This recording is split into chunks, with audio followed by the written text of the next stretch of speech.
interessante, una passeggiata in vigna, una passeggiata in cantina per conoscere una realtà, direi nuova, anche se è una realtà che c'è da molti anni. La realtà è quella di Punto Zero, ma ovviamente la curiosità viene già dal nome. Punto Zero, ho dato questo nome perché era proprio una voglia di partire un po' da zero. Sono mamma di 4 figli e ho voluto tirare fuori la mia passione che avevo da anni, che è quella di ritornare alla natura. Ecco Punto Zero perché vorrei crescere insieme a questo progetto e il mio vino.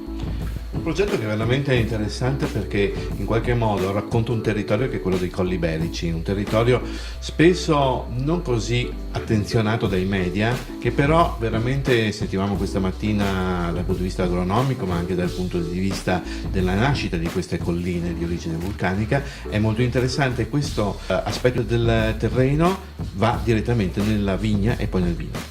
Effettivamente questa biodiversità, come dici tu, la troviamo nel territorio e poi si riscontra anche nel vino che noi beviamo.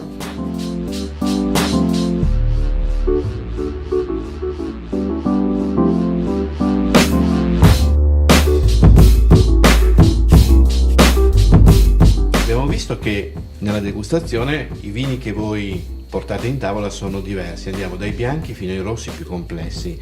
Oggi in particolare ci sarà anche una novità in anteprima. Esatto, abbiamo il Thai rosso, il Carmener e l'incrocio Manzoni, che sono vitigni che proprio nascono da qua. Ma è una cosa che volevo in qualche modo approfondire, questa cantina sta crescendo, abbiamo visto che ci sono lavori in corso e anche prossimamente la possibilità di avere proprio la cantina vera e propria qui da voi.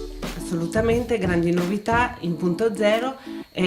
Una settimana fa sono iniziati i lavori con la prima pietra e l'anno prossimo vi ospiteremo per fare una grande festa per la nuova cantina.